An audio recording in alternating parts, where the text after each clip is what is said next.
Welcome to Joel Kirthan. హల్లెలూయా హల్లెలూయా దేవునికి మహిమ కలుగును గాక. ఈరోజు మనము వాక్యాన్ని ధ్యానించుకుందాం. వాక్యములో మనం యెషయా గ్రంథం 42వ అధ్యాయంలో మనము 18వ వచనాన్ని చదువుకుందాం. ఈరోజు చెవిటి వారులారా వినుడి,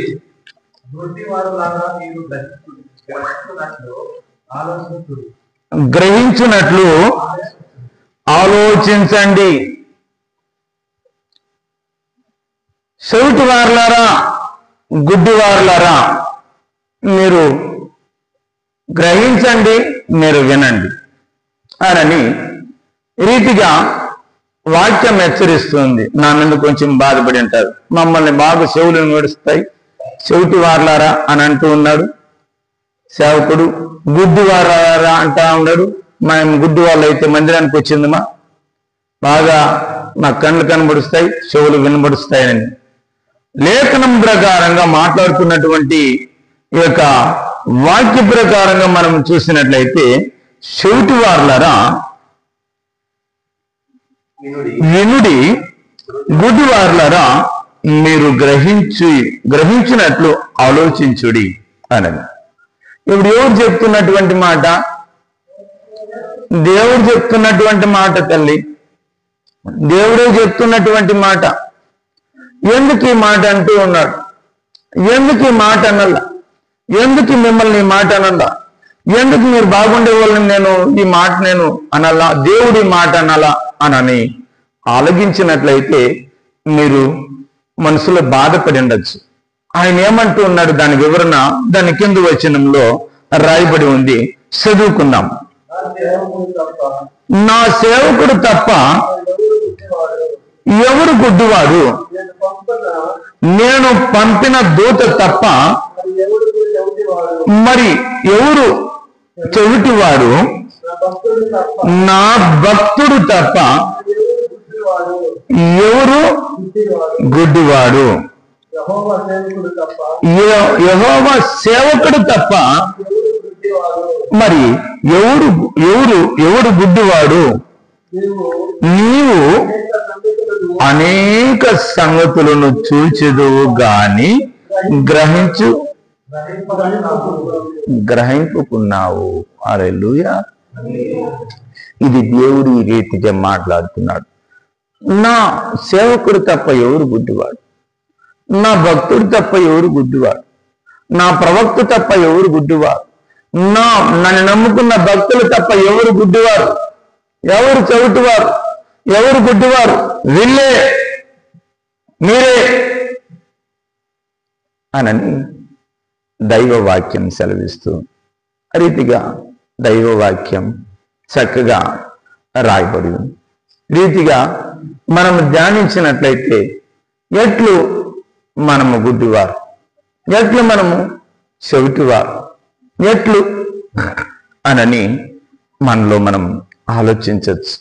ఆయన ఈ విధంగా తన ప్రవక్తలను బట్టి, తన భక్తులను బట్టి, తన సేవకులను బట్టి, తన భక్తులను బట్టి అందరినీ ఈ రీతిగా బోధించినప్పుడు, వాళ్ళని హెచ్చరించినప్పుడు ఈ రీతిగా గుడ్డివారులారా చెవిటివారులారా మీరు వినండి, మీరు గ్రహించండి అని అంటూ ఉన్నాడంటే, ఇప్పుడు చెవిటివారైపోయి గుడ్డివారైపోయి చూడలేని అనేకమైనటువంటి కార్యాలు చూడలేకుండా, గుడ్డితనం, గ్రహించలేని మనసు లేకుండా అనేకంగా ఆత్మీకమైనటువంటి గుడ్డితనము, కుంటితనం, చెవిటితనం ఉన్నటువంటి జీవితాలను బట్టి దేవుడి రీతిగా మాట్లాడుతూ ఉన్నట్లుగా మనం ప్రభు వాక్యములో మనం చూస్తూ ఉన్నాం.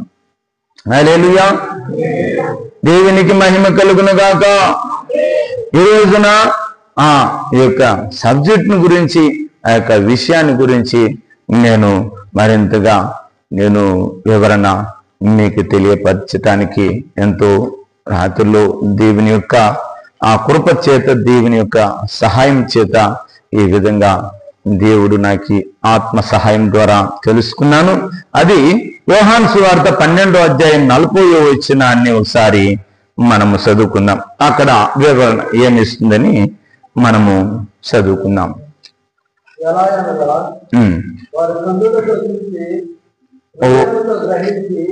మనసు మార్చుకొని నా వలన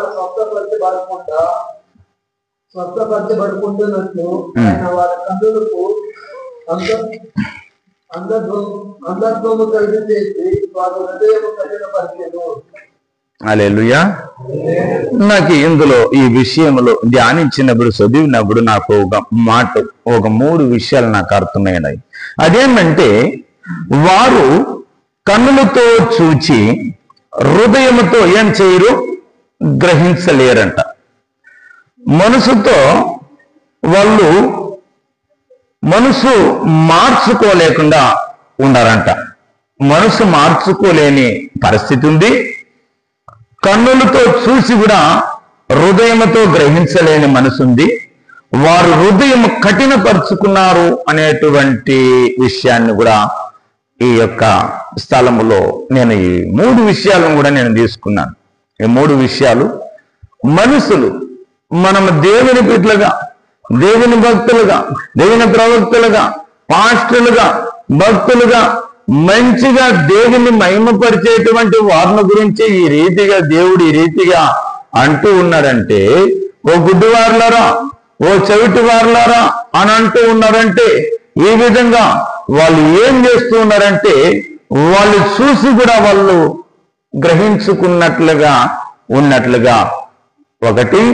ఇంకా మనసుతో వాళ్ళు గ్రహించలేనటువంటి మనసు వాళ్ళు పెట్టుకొని ఉన్నారు. అది ఇంకా కఠినమైనటువంటి హృదయము కూడా మనం ఈ స్థలంలో నేను 3 విషయాలను దీంట్లో నేను ఈ విధంగా ఆయన మాట్లాడుతున్నటువంటి మాటలను బట్టి 3 విషయాలను గురించి నేను కొన్ని వివరాలు మీకు తెలియపరుద్దామని దేవుని యొక్క సహాయంతో ఈ స్థలంలో నిలబడి ఉన్నాను.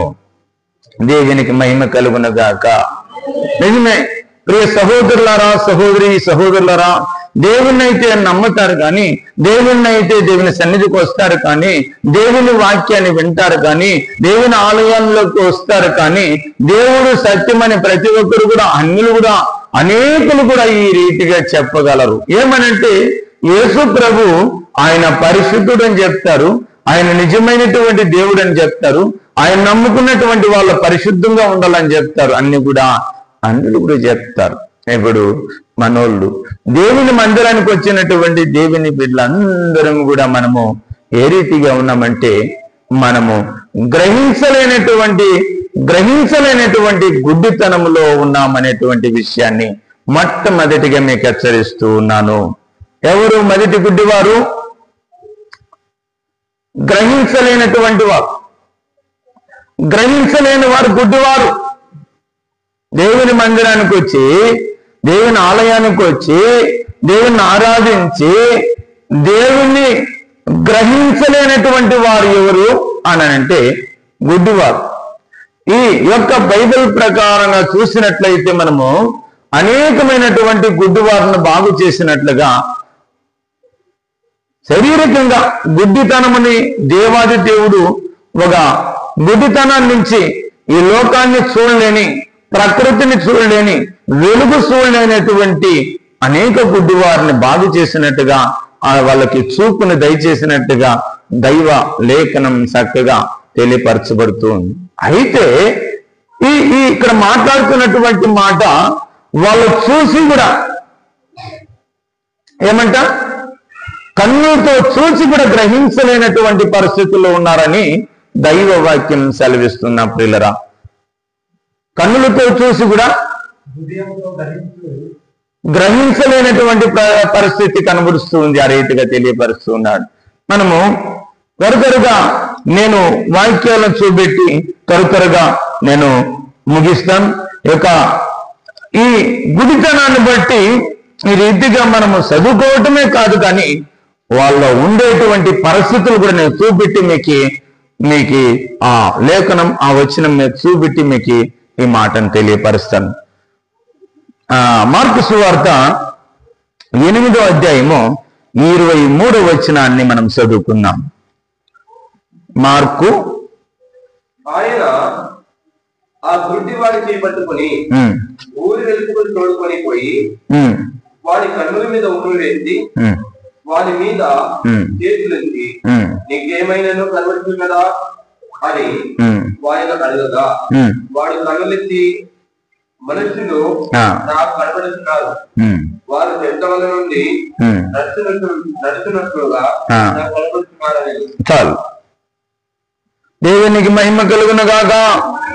ఇందులో ఉన్నటువంటి రహస్యం, ఇందులో ఉన్నటువంటి మర్మ, దీంట్లో ఉన్నటువంటి ఈ వచనంలో ఈ రీతిగా మనం చదువుకుంటూ ధ్యానం చేస్తుంటున్నాం. ప్రియులారా, ఈ యొక్క గుడ్డితనం ఏది అని అంటే, ఆ గుడ్డివాడు దేవుడు చేయబట్టుకున్నాడు, ఊరు వెలుపలకు తీసుకొని వచ్చాడు అని అంటే, ఇంకా లోకానికి, లోక సంబంధాలకి, పాపాలకి, అనేకమైనటువంటి విషయాలకు అన్నిటికీ కూడా దూరం చేసి వెలుపలకు తీసుకొని వచ్చి అతనికి ఏం చేశాడు అంటే సూపును దయచేశాడు.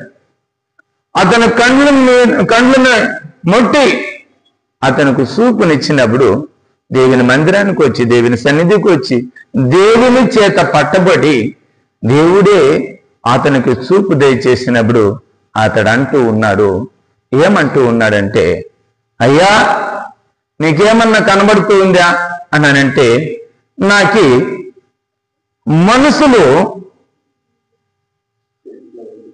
చెట్ల వల్ల కనబడుస్తూ ఉన్నారంటాడు. మనుషులు ఏమిగా కనబడుస్తూ ఉన్నారు? అతనికి చెట్లుగా కనబడుస్తూ ఉన్నారంటమ్మా. ఎంత ఈ విషయాన్ని మనము ఇదిగా ధ్యానించవచ్చు అన్నానంటే, మనుషులు అతనికి కనుచూపు దయచేసిన తర్వాత, దేవుడు పట్టుకున్న తర్వాత, వెలుపలకు తీసుకున్న తర్వాత, ప్రత్యేకించిన తర్వాత, మందిరానికి తీసుకున్న తర్వాత, అతను చెయ్యి పట్టుకున్న తర్వాత, చూపును దయచేసిన తర్వాత, అతను ముట్టిన తర్వాత, బాగు చేసి ఇచ్చినటువంటి తర్వాత అతడు ఏమంటున్నాడంటే, అతడు ఏమైపోయాడంటే, ఎలాగో ఉన్నాడంటే, అతని ప్రవర్తన, అతని జీవితం ఈ రోజున అలాగే ఉన్నారు. ప్రజలు అలాగే ఉన్నారు. ఏమంటే మనుషులంతా చెట్లు వలె కనబడుతూ ఉన్నారంట. కొంతమందికి అలాగే అవుతారు.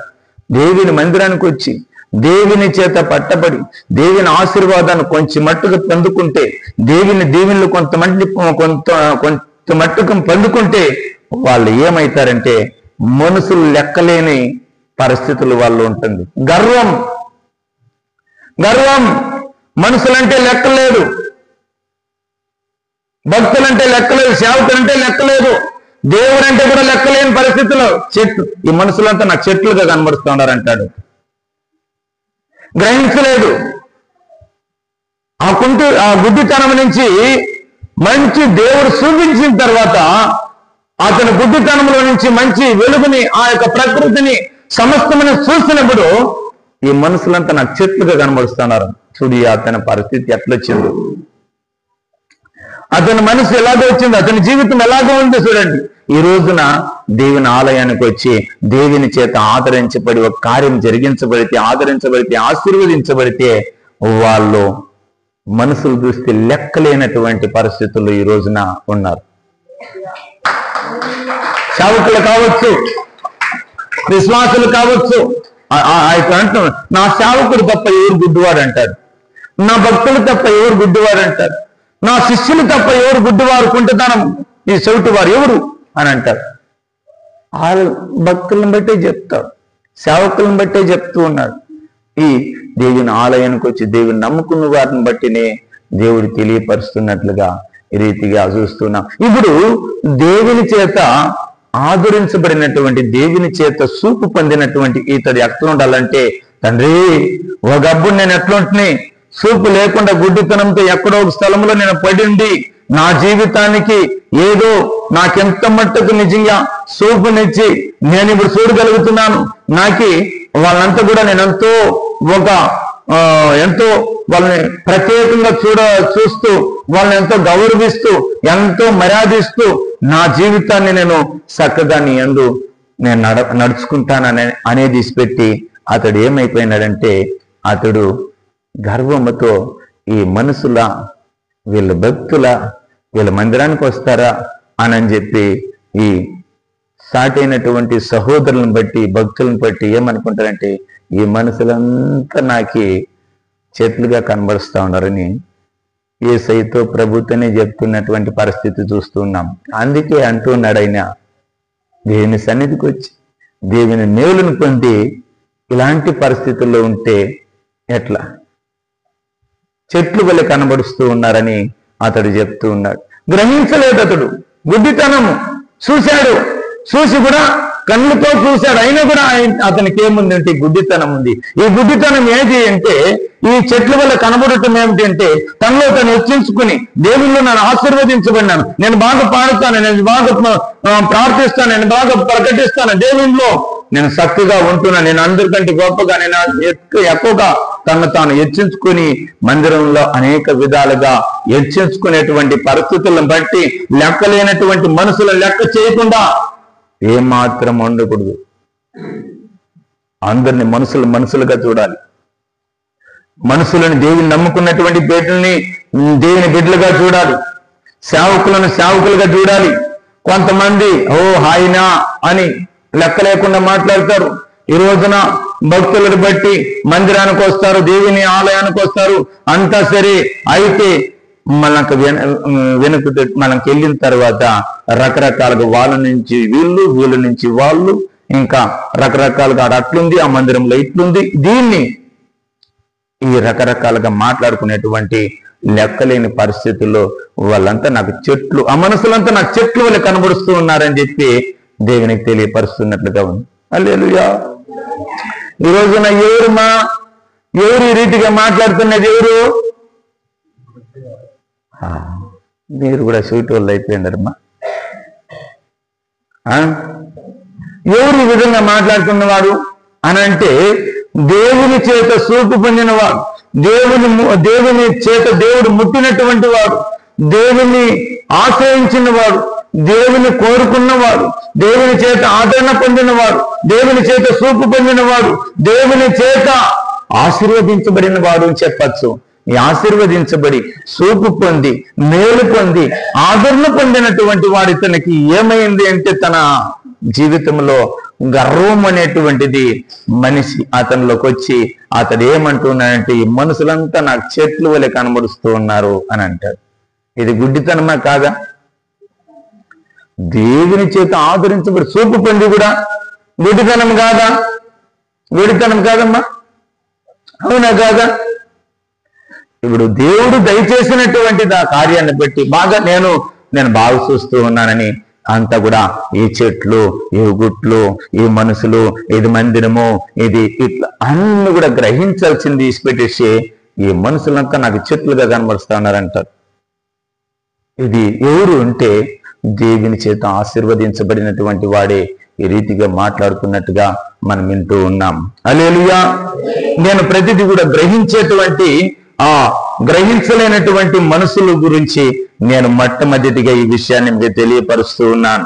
ఈ రోజున దేవుని చేత ఆదరించబడిన వారు, దేవుని చేత ఆశీర్వదించబడిన వారు, దేవుని చేత మేలు పొందినటువంటి వారు వాళ్ళు ఏమంటారంటే ఇదంతా కూడా లెక్కలేనటువంటి పరిస్థితుల్లో మనుషులంటేనే లెక్క లేకుండా, దేవుని భక్తులంటేనే లెక్క లేకుండా, విశ్వాసులంటేనే లెక్క లేకుండా, దైవజనుడు అంటే లెక్క లేకుండా, దేవుడంటే లెక్క లేకుండా బ్రతికేటువంటి బ్రతుకుని గురించి ఏమంటాడంటే దేవుడు వీడు చూసి కూడా కన్నులతో చూసి కూడా వీడు గ్రహించలేని గుడ్డివాడని గ్రహించలేదు, అతడు గ్రహించలేదని ఆ గుడ్డితనమును గురించి తెలియపరుస్తున్నాడు. ఇంక రెండో విషయాన్ని నేను తెలియపరుస్తాను. అదే లూకా సువార్త 24వ అధ్యాయంలో 16వ వచనాన్ని మనము ధ్యానించుకుందాం. 24:16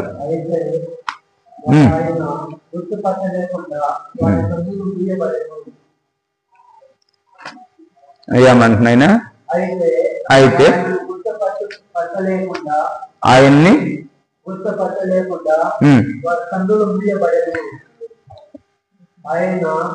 వారి కన్నులు మూయబడెను అనని ఈ మాట ఎందుకు అంటున్నారు తెలుసా?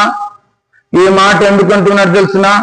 అతని శిష్యులే, అతని దగ్గర ఉన్నవారే, అతను ప్రేమించిన వారే, అతను కూడా నడిచిన వారే, అతను స్వస్థతలు చూసిన వారే, అతడు చేసే మేలుని, అతడు చేసే కార్యాలని, అతడు చేసే గొప్ప కార్యాలని చక్కగా చూసినటువంటి శిష్యులే. 12 మంది శిష్యులు కూడా ఈ కార్యాలన్నీ చూసినటువంటి వారు యేసు ప్రభు చెప్పిన మాట ప్రకారంగా వాళ్ళు చెప్పిన ఆ ఆజ్ఞ ప్రకారంగా దైవ కుమారుడు పట్టబడి పాపుల చేతిలో సిలువ వేయబడి మరణించి సమాధి చేయబడి 3వ దినము ఆయన పునరుత్థానుడై ఆయన లేస్తాడనేటువంటి మాటను చెప్పినటువంటి శిష్యులు, తెలియపరిచినటువంటి శిష్యులకి వీళ్ళకందరికీ కూడా గుర్తే ఉంది. ఈ గుర్తే ఉంది, చెప్పినాడు, తెలియపరిచినాడు. మగ్దలేని మరియా, ఇంకా ఒక మరియా, వీళ్ళందరూ స్త్రీలు పోయి ఆ పెందల కాడని ఆయితారమున పొద్దునే పెందల కాడన లేచి ఉదయకాలమునే పోయి సమాధి కాడ చూసి నిజమే ప్రభు లేచి ఉన్నాడని దూతే చెప్పింది. పరలోకం నుంచి దూత వచ్చాడు కూర్చొని ఉంటే, ఎందుకు వెతుకుతున్నారు మీరు సజీవుడైనటువంటి దేవుణ్ణి మృతుల్లో ఎందుకు వెతుకుతూ ఉన్నారని దేవుని దూతే తెలియపరిచాడని వాళ్ళు వచ్చి వీళ్ళకి చెప్తే శిష్యులకి, వీళ్ళ అమ్మాయి గ్రామానికి నడుచుకుంటా వెళ్తా ఉన్నారు. శిష్యులు నడుచుకుంటా చూస్తుగా యేసు ప్రభు ఎట్లా అయినా చూస్తుగా ఇది అట్లా ఇట్లా నడుచుకుంటా వెళ్తా ఉంటే మీరెవరిని గురించి చెప్పుకుంటా ఉన్నారు అని వాళ్ళతో కూడా ఈయన కూడా నడుస్తా ఉన్నారు. యేసు ప్రభు శిష్యులతో పాటు నడుచుకుంటూ వెళ్తా ఉన్నాడు. ఎవరిని గురించి ఏమి అని వాళ్ళని అడుగుతా పోతా ఉన్నాడు. యేసు ప్రభు గురించి నీకు తెలుదా అని ఆయనతో మాట్లాడుతా ఉన్నారు. వీళ్ళు వాళ్ళతో కూడా నడుస్తూ ఉన్నాడు, వాళ్ళతో కూడా వెళ్తూ ఉన్నాడు, వాళ్ళతో మాట్లాడుతూ ఉన్నాడు, వాళ్ళని ప్రశ్నిస్తూ ఉన్నాడు. యేసు ప్రభు వాళ్ళ ముందు ఉన్నా, వాళ్ళతో కూడా నడిచినా, వాళ్ళని ప్రశ్నించినా, వాళ్ళని మాట్లాడినా వాళ్ళు ఎంత గుడ్డితనంతో ఉన్నారంటే, నిజంగా గ్రహించలేకుండా ఉన్నారంటే, వాళ్ళ మనసు ఎంత కఠినం చేసుకుని, వాళ్ళ మనసు ఏమాత్రం అప్పుడు దేవునితో కూడా నడిచిన వారు కదా, దేవునితో కూడా ఉండినటువంటి వారు కదా, వాళ్ళు కళ్ళు ఈసారి చదువునన్నా గుర్తు పట్టలేకుండా ఏమైంది. ఈ గుడ్డివారు ఒకసారి చూడండి ప్రియులరా, ఈ గుడ్డివారిని ఒకసారి చూడండి. ఇప్పుడు యేసు ప్రభువును చూసి, యేసు ప్రభు కార్యాలను చూసి, ఆయన అద్భుతాలను చూసి, ఆయన ప్రేమను చూసి, ఆయనతో కూడా నడిచినటువంటి ఆయనే మాకు దేవుడని నమ్ముకొని దేవుని కొరకు సర్వము వదిలిపెట్టి యేసు ప్రభుని వెంబడించినటువంటి శిష్యులే ఏమంటున్నారంటే, వాళ్ళు కన్నులు మూయబడి ఉన్నాయి. ఇది నిజంగా కన్నులు ఎంత గుడ్డితనం అంటే, ఈ మనసు వాళ్ళకి తెలుసుకోలేనటువంటి గుడ్డితనం వాళ్ళు ఉంది అనేటువంటి విషయాన్ని మనం ఈ స్థలంలో చూడొచ్చు. హల్లెలూయా, హల్లెలూయా. కాబట్టి నా ప్రియ సహోదరులారా, సహోదరులుగా ఉండేది, దేవునికి ఇష్టంగా ఉండేది, దేవుని కార్యంగా ఉండేది, దేవుని కార్యాలు చేసేది, పాటలను పాడేది, దేవుని నమ్ముకునేది, దేవుని ఎద్దుకు వచ్చేది, దేవుని ఆలయానికి వచ్చేది, దేవుళ్ళనే ఉండేది. అయితే ఆయన కార్యాలని, ఆయన్ని, ఆయన సన్నిధిని, ఆయన రాజ్యాన్ని, ఆయన నీతిని, ఆయన సత్యాన్ని, ఆయన మందిరాన్ని, సంఘాన్ని సమస్తమును కూడా మర్చిపోయి ఏమి ఎక్కడ వెళుతున్నాం అనేటువంటి పరిస్థితులు తెలుసుకోలేనటువంటి గుడ్డితనం ఉంది మన జీవితాల్లోని దేవుడు తెలియపరుస్తూ ఉన్నాడు. హల్లెలూయా, హల్లెలూయా, హల్లెలూయా. ఈ గుడివా వీళ్ళకి ఎలాగ మంచి ఆశీర్వాదం వస్తుంది ప్రియులరా.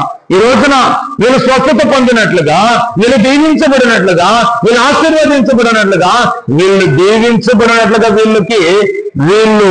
వీళ్ళు చూసి కూడా విని కూడా గ్రహించలేనటువంటి పరిస్థితుల్లో గుడ్డితనంలో ఉన్నారు.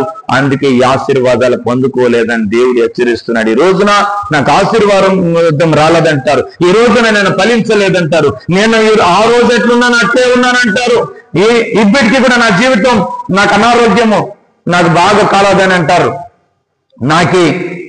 నాలో ఉండే వ్యాధి బాగా కలదంటారు, నాలో ఉండే రోగం బాగా కలదంటారు. అనేక విధాలుగా మన మందిరంలో మేలు చేసినటువంటి కార్యాలు అనేకంగా ఉన్నాయి. గొప్ప కార్యములు దేవుడు చేశాడు, అనేక గొప్ప కార్యాలు చేశారు. ఈ రోజు ఈ రోజున ఈరమ్మ తల్లి మంచం మీద పనిపెట్టినటువంటి పరిస్థితుల్లో ఆ కుటుంబం అంతా కూడా అల్పించి, ఇంతే మా పరిస్థితులు లాస్ట్ చివరి స్టేజ్లో మేమున్నాం, మీ తల్లి ఇంతే, మేము చూడమని ఏడ్చుకున్నటువంటి జీవితాల్లో దేవుడు దర్శించి బాగు చేశాడు.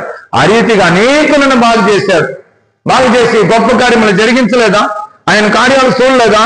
ఆయన కార్యాలు మనం కళ్ళారా చూసి కూడా ఎలాగా ఉంటూ ఉన్నామంటే గుర్తుపట్టలేనటువంటి గుడ్డితనంలో ఉన్నాం.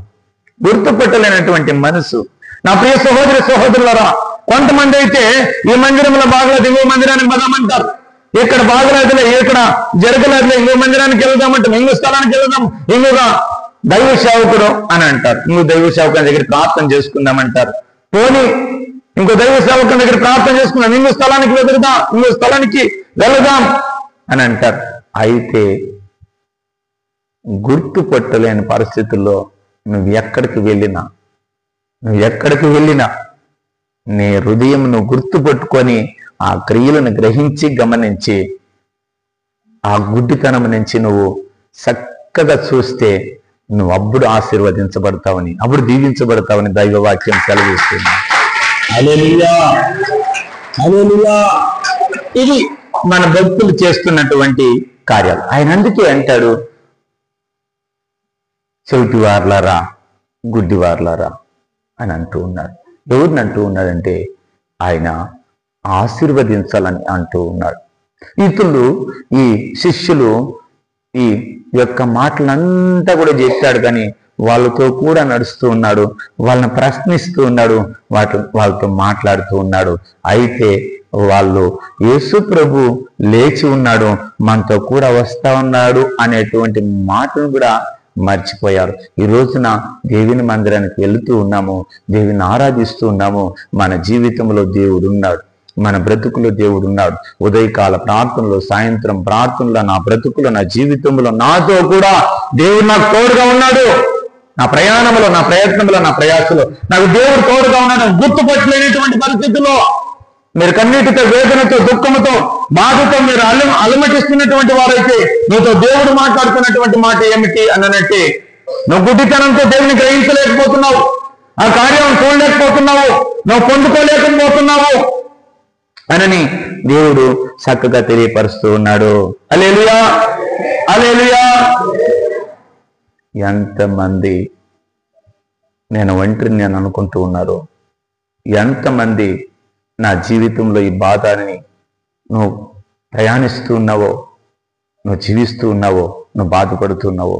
నా ప్రియ తల్లి, నా ప్రియ చెల్లి, నా ప్రియ సహోదరి సహోదరులరా, మన జీవితంలో మనతో కూడా దేవుడు నడుస్తూ ఉన్నాడని, దేవుడు కార్యములు జరిగిస్తూ ఉన్నాడని ఆయన గ్రహించేటువంటి మన మనోనేత్రాలు తెరుచుకొని ఎప్పుడు కూడా ఆయన కార్యముల కొరకు మనం ఎదురు చూసేటువంటి వారముగా ఉండాలి. హల్లెలూయా, హల్లెలూయా, హల్లెలూయా. ఈ రీతిగా అంటున్నాడు. అదే 31వ వచనంలో అంటాడు ఆయన. 31వ వచనం ఒకసారి చదువుకుందాం. వారి కన్నులంట తెరవబడి గుర్తుపట్టిరి. ఎప్పుడు గుర్తుపట్టిరి? 30వ వచనం నుంచి చదువు.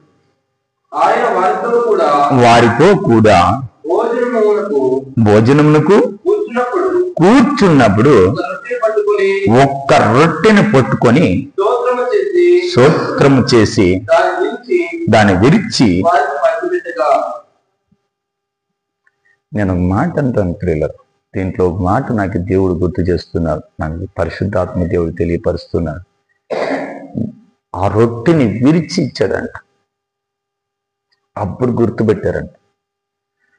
నీ హృదయమైనటువంటి నీ జీవితాన్ని దేవుని పాదాల దగ్గర, దేవుని సన్నిధికి వచ్చిన దేవుని సన్నిధిలో నువ్వు ఏం చేయాలంటే నువ్వు విరవబడాలి. నీ విరవబడితే నీ మనసు, నీ యొక్క హృదయం ఇరిగి నలిగిన హృదయం దేవునికి ఇష్టమంట. ఆ రీతిగా ఆ రొట్టె విరవబడినప్పుడు వాళ్ళు గుర్తుపెట్టారు. ఈ రోజున నీ హృదయం నలిగిపోయి, ఇరిగిపోయి మనసుతో దేవుని వెతికితే ఈ రోజున మేము దేవుని గుర్తుపెట్టుకొని దేవుని ఆశీర్వాదాన్ని పొందుకొని వెళ్తాం. హల్లెలూయా, హల్లెలూయా.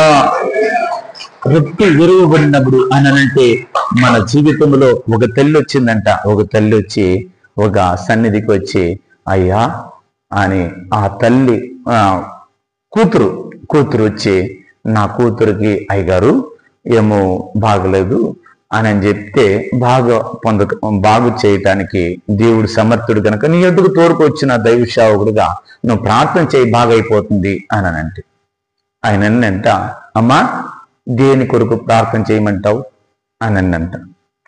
ఆశీర్వదించబడినట్లుగా ప్రార్థన చేయి అన్నంట.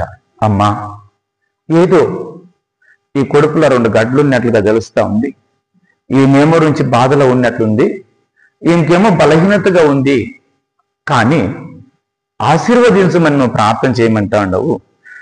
నేను ఆశీర్వదించుని ప్రభు చేతికి అప్పగించి ప్రార్థన చేస్తే 2 గడ్డలు ఉంటే 4 గడ్డలుగా ఆశీర్వదిస్తే నేనేం చేస్తాను?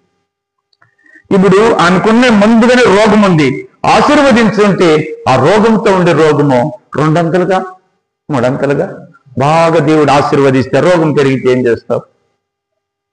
ఆ గడ్డలు పెరిగితే ఏం చేస్తావు అని అంటా ఉన్నాడు ఆ దైవ సేవకుడు. అది కూడా నిజమే, దానికి ఏం చేయాలా అని అంటే, అమ్మా పొట్టు చీర కట్టుకొని వచ్చిండవు కదా, టిక్తో నీ సొగుసుతో నీ యొక్క అందముతో ఎంతో ఒక నీ ప్రవర్తన అలా ఉంది. నువ్వు నీ పాపం ఒప్పుకొని ప్రభు దగ్గర కన్నీరు కార్చి నువ్వు వేధించి రోధించి నిన్ను నువ్వు ప్రభువుకు ప్రతిష్ఠించి ఇరిగి నలిగిన హృదయం వల్ల నువ్వు ప్రార్థన చేస్తే దేవుడు అప్పుడు ఆశీర్వదిస్తాడు, నీకుండేవంతా తొలగిస్తాడని ఆ దైవజనం చెప్పాడంట. హల్లెలూయా. ఆ దైవజనం చెప్తే ఆ విషయాన్ని ఆ తల్లి అప్పుడు గుర్తుపెట్టి తన పాపాలంతా గుర్తు చేసుకొని ఆ రేషన్ చీర, పొట్టు చీర నలిగిపోయేంత వరకు పొరలాడి కన్నీరు కార్చి దేవునితో రోధించి వేధించి కన్నీరు కార్చి ఆమె అడిగిందంట. అప్పుడు ఆమె కడుపులో ఉండే గడ్లు వ్యాధి అదేదో ఎయిడ్స్ అంతా కూడా పటాపంచలే దేవుని ఆశీర్వాదంతో హల్లెలూయా. ఎప్పుడు విరిగి నలిగిన హృదయం వల్ల దేవునికి అర్పించే జీవితాన్ని నేను ఈ రోజు నుంచి నేను చక్కగా దేవునిలో జీవిస్తానని ఒప్పుకున్నప్పుడు, ఆ తప్పును విడిచిపెట్టినప్పుడు, ఆ రీతిగా మనం దేవుని మందిరానికి వచ్చి దేవుని మన జీవితాల్లో మనం విరవబడాలి, మన జీవితాలు విరవబడాలి. విరిగి నలిగిన హృదయం వల్ల దేవుని కన్నీరుతో మన జీవితాలను దేవునికి ఒప్పగించి మనము అప్పుడు ప్రార్థన చేస్తే ఆయన్ని మనం కనుక్కుంటాం. హల్లెలూయా, హల్లెలూయా. చివరిగా నేను ఒక మాట చెప్పి నేను ముగిస్తాను, సమయం ఎక్కువైతుంది. ఈ మధ్యలో మనకి వచ్చేది అందరూ కొంచెం లేట్ అవుతుంది కాబట్టి మనకి సమయం చాలా తక్కువ ఉంది. దాన్ని బట్టి నేను త్వరగా ముగిస్తున్నాను. సమూయేలు గ్రంథము 2వ సమూయేలు గ్రంథము 11వ అధ్యాయము 1 నుంచి 2 వచనాలు చదువుకుందాం. 2వ సమూయేలు గ్రంథం 11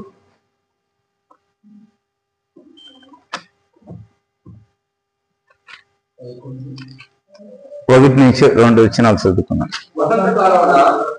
వసంత కాలమున రాజులు యుద్ధమునకు బయలుదేరి సమయమున దావీదు యోవాబును అతని వారిని ఇశ్రాయేలునందరిని పంపి వారు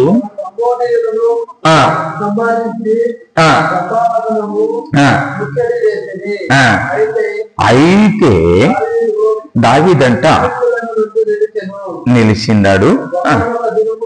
ఒకానొక దినమున పొద్దుకూకు వేళ దావీదు పడక మీది లేచంట రాజనగరం మిద్ది మీదనంట నడుచుచు పై నుండి చూచుచుండగా స్నానం చేయుచున్న ఒక స్త్రీ కనపడి ఆమె అయి ఉన్నట చూచి దాని సమాచారం తెలుసుకొనటానికి అతడు ఇంకా ప్రయత్నించాడు. హల్లెలూయా. ఇప్పుడు నేను 3 విషయాలు చెప్పాను ప్రియులరా. ఆ విషయంలో కూడా ఇప్పుడు యోహాను సువార్త ప్రకారంగా ఆయన చెప్పినట్టుగా గ్రహించలేనటువంటి గుడ్డివారు మనసులో మనసు చేత మనసు మూయబడినటువంటి గుడ్డితనము, మనసులో తెలుసుకోలేనటువంటి గుడ్డితనము, ఇంకా మనసు మార్చుకోలేనటువంటి గుడ్డితనము రెండోది.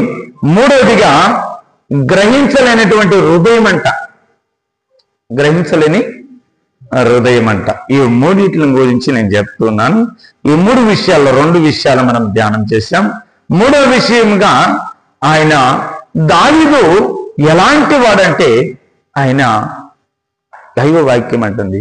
దేవుడు ఎన్నో సార్లుగా అనేకులు మనం దావీదుని గురించి గొప్ప ఆయనకు హృదయాన్ని సారని, మంచి దైవ భక్తి కలిగినటువంటి అతడు చిన్నప్పటి నుంచి కూడా దేవునిలో ఎదిగినటువంటి వాడని చెప్పి మనం ఎంతో దావీదుని గురించి చక్కగా ఆయన భక్తిని గురించి మనం అంటాం. ఎందుకంటే ఆయన వీణ వాయించినప్పుడు కూడా అపవాదులు వెళ్ళిపోతాయి, అపవిత్రులు వెళ్ళిపోతాయి, దురాత్మలు వెళ్ళిపోతాయి. అతడు చిన్నప్పటి నుంచి కూడా వీణ వాయిస్తూ మంచి దేవునికి ఎంతో హృదయానుసారంగా మంచి జీవితంగా మంచి భక్తిగా జీవించినటువంటి ఇతను ఏమైనాడు? ఇతడి జీవితం ఏమైంది అంటే అతడు ప్రవక్తే, అతడి భక్తుడే. ఏమైనాడు? దైవ భక్తి కలిగినటువంటి వాడు, దేవుడు కోరుకున్నవాడు, దేవుడు ప్రతిష్ఠించినటువంటి వాడు, దేవుడు అభిషేకించినటువంటి వ్యక్తి దావీదు మహారాజు. దేవుడు ఎంతో నమ్మకం పెట్టినటువంటి మంచి దావీదు మహారాజు. ఒకనాడంట ఇట్లా కాలం, వసంత కాలం అంట. ఆ కాలంలో ఆ యుద్ధములు ఆ రాజనగరి మిద్ది మీదంట అట్లా పారాడుతా కిందకు చూసి ఒక స్త్రీ బెషెబ అనేటువంటి స్త్రీని చూసి అతని కన్నులు ఏమైండాయి? ఆయన కన్నులు చూసి ఆయన హృదయం ఏమైంది? ఆయన హృదయం ఆ బెషెబ విషయంలో ఆయన హృదయం, ఆయన భక్తి ఏం చేసుకున్నాడంటే గుడ్డితనం చేసుకున్నాడు. ఆ భక్తి, ఆ యొక్క బలం, ఆ ఆత్మబలం అంతా కూడా ఏమంటే ఆత్మీకమైనటువంటి గుడ్డితనం వచ్చేసింది అతనికి. నేను జీవిస్తున్నటువంటి విధం ఈ రీతిగా ఉన్నాను, నేను భక్తిలో ఉన్నాను, దేవునికి ఇష్టంగా ఉన్నాను, దేవుని యొక్క రాజ్యంలో దేవుని యొక్క నీతి పరిపాలన చేస్తూ ఉన్నాను, నేను ఒక నీతి మంతుని, దేవాది దేవుని నమ్ముకొని దేవునికి ఇష్టంగా బ్రతుకుతున్నా, దేవుని యొక్క మార్గంలో జీవిస్తున్నాననేటువంటి మాట మరిచిపోయి గుడ్డితనం వచ్చి అతడు ఏం చేశాడంటే ఆ స్త్రీ విషయంలో అతడు తప్పు చేశాడు, పాపం చేశాడు, తప్పు చేశాడు, ఎంతో ఘోరం చేశాడు. దాన్ని బట్టి పాపం వచ్చింది, ఆశీర్వాదం తప్పించుకున్నాడు, దేవుని ఆశీర్వాదాలు పోగొట్టుకున్నాడు, దేవుని చేత దూరంగా వెళ్ళిపోయాడు. దేవుడు తోసివేసేశాడు అతడు ఏం చేసుకున్నాడంటే హృదయంతో గ్రహించలేనటువంటి గుడ్డితనం అతనిలోకి వచ్చి అతడు మంచి దైవ భక్తుడు ఏమైనాడంటే పాపం చేశాడు. ఈ రోజున దేవునికి ఇష్టంగా ఉన్నటువంటి మనసులే దేవునికి ఇష్టానుసారమైనటువంటి జీవితాన్ని జీవించి దేవునికి ఇష్టమైనటువంటి ప్రజల పైన అపవాది పనిచేసినప్పుడు వాళ్ళ మనోనేత్రం, అపవాది లోక యుగదేవత ఏం చేస్తుందంటే ఆ యుగదేవత మనోనేత్రాలు గుడ్డితనం కలుగు చేస్తుందంట మానవులకి, మనుషులకి. కాబట్టి ఈ గుడ్డితనం చేత దేవుని విడిచిపెట్టి పాపాలు చేసేటువంటి పరిస్థితులు కూడా రాగలుగుతాయి. ఈ రోజున మందిరానికి వచ్చేంతమంది పాపం చేస్తూ ఉండరు. మందిరానికి వచ్చేంతమంది అంటే పాపం అంటే కొన్ని విషయాల్లో పాపం చేసే వాళ్ళు ఉన్నారు, కొన్ని విషయాల్లో అలవాట్ల ద్వారా, ఆ మాటల ద్వారా, చూపుల ద్వారా, ఉద్దేశాల ద్వారా, అక్రమాల అలవాట్ల ద్వారా వకాకేసే వాళ్ళు వకాకేస్తూనే ఉన్నారు, బీడి తాగే వాళ్ళు బీడి తాగుతూనే ఉన్నారు. ఇంకా ఆ విడవలేనటువంటి పరిస్థితి, మనసు మార్చుకోలేని, మనసు పెట్టలేనటువంటి జీవితాలు, వాళ్ళ జీవితాలు దేవునికి ఇష్టమైనటువంటి ప్రజలు, దేవునికి ఇష్టమైనటువంటి బిడ్డలు, వాళ్ళ జీవితాలు ఏమవుతాయంటే దేవునికి దూరంగా. ఆయన అంటూ ఉన్నాడు, విలిపించి విలిపించి విలిపించి పరుపు కొట్టుకుపోయేటట్టుగా ఏడుస్తూ ఉన్నాడు దేవుని బంధాన్ని బట్టి.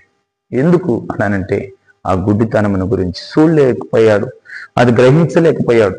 హృదయాన్ని మార్చుకున్నాడు, హృదయంను కఠినం చేసుకున్నాడు, కఠినపరుచుకున్నారని దైవ వాక్యం మనం విన్న ప్రకారంగా ఆ హృదయాన్ని ఏం చేసుకున్నాడంటే కఠినపరుచుకున్నాడు. నేను దేవుడిలో ఉన్నాననే మాట మర్చిపోయాడేమో, కఠినపరుచుకున్నాడేమో హృదయాన్ని. ఆ రీతిగా అంటూ ఈ రోజున ఈ విధంగా ఈ వాక్యాన్ని మన జీవితాల్లో హెచ్చరించి దేవుడు తెలియపరుస్తున్నటువంటి మాట ఏమిటి అంటే, దైవ భక్తులనంట, దేవుని ప్రవక్తులనంట, దేవునిలో ఉండేటువంటి భక్తులేనంట ఈ రీతిగా నా సేవకులు, నా భక్తులు, ప్రవక్తులు అని చెప్పాడు. గుడ్డితనంతో ఉన్నారు, చెవిటి వారితో ఉన్నారు. గుడ్డితనంతో ఉండి ఈ యొక్క భక్తి చేసేటువంటి వారి జీవితంలో నేనైనా నువ్వైనా ఎవరైనా సరే దేవుని ఆశీర్వాదాన్ని దూరంగా చేసి ఆ గుడ్డితనంలో గ్రహించలేని పరిస్థితుల్లో, మనసులోకి తీసుకునేటువంటి పరిస్థితులు లేకుండా గ్రహించలేనటువంటి జీవితాలతో జీవించి మన జీవితాలు ఆశీర్వాదం పొందుకోలేనటువంటి వాళ్ళగా ఉండిపోతామని, మిగిలిపోతామని దైవ వాక్యం హెచ్చరిస్తూ ఉంది.